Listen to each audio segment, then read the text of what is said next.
Les affaires sont bonnes pour Mohamed. Ses clients, syriens comme lui, viennent ici pour le réconfort des saveurs d'un pays qu'ils ont quitté pour se réfugier en Turquie. Mais récemment, l'inquiétude palpable donne un goût amer au thé sucré.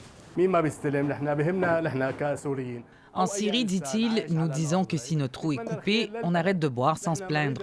Nous ne voulons pas nous mêler de la politique du pays, nous n'en avons pas le droit.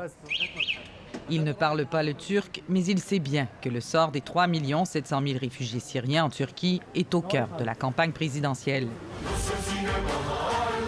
Dans cette publicité de campagne, le candidat de l'opposition, Kemal Kılıçdaroğlu, dénonce la présence de 10 millions d'étrangers qu'il décrit comme des machines à crime en devenir qui menacent la sécurité et l'économie du pays. Je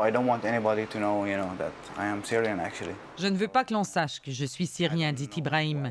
Dans la rue, il n'ose plus parler arabe. Il cherche à tout prix à se faire discret. La guerre est presque finie, consent-il, mais ce n'est pas sécuritaire. Beaucoup seraient forcés de faire leur service militaire s'ils n'ont pas payé pour l'éviter. Ceux qui l'ont fait, ça va, mais on est nombreux à ne pas pouvoir partir. J'ai été en prison en Syrie avant de venir ici. Ce serait un gros problème pour moi. Ibrahim travaille comme vendeur de séjours chirurgico-touristiques. Multilingue, il peut ainsi trouver des clients un peu partout dans le monde pour ses patrons. Mais il sait aussi qu'il gagne moins cher qu'un employé turc, une tentation pour bon nombre d'employeurs. Les Syriens ont besoin de travailler, dit-il, alors on travaille pour moins d'argent, on fait de plus longues heures sans avoir les permis légaux. C'est ce qui fait que certains Turcs ne nous aiment pas. Ils disent que nous volons leur travail. La pression populaire pour le renvoi des réfugiés de la Turquie force aussi Recep Tayyip Erdoğan à faire des concessions. En campagne, il fait valoir que déjà 550 000 Syriens sont retournés volontairement en Turquie et il promet d'en renvoyer 1 million de plus rapidement. Le président Erdoğan lui maintient que le retour des Syriens chez eux va se poursuivre sur une base volontaire uniquement, ce qui, bien sûr, rassure les Syriens installés en Turquie. Mais parallèlement, Recep Tayyip Erdoğan tend la main au président Bachar al-Assad, un homme qui devait à tout prix partir, disait-il, un rapprochement qui inquiète.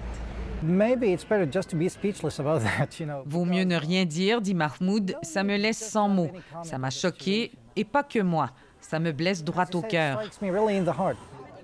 S'il parle aussi de mettre les réfugiés syriens sur le chemin du retour, le président Erdoğan souhaite au moins le faire dans le respect et la dignité, se console Mahmoud. Après tout, c'est lui qui leur a ouvert les portes de la Turquie, comme on accueille un frère.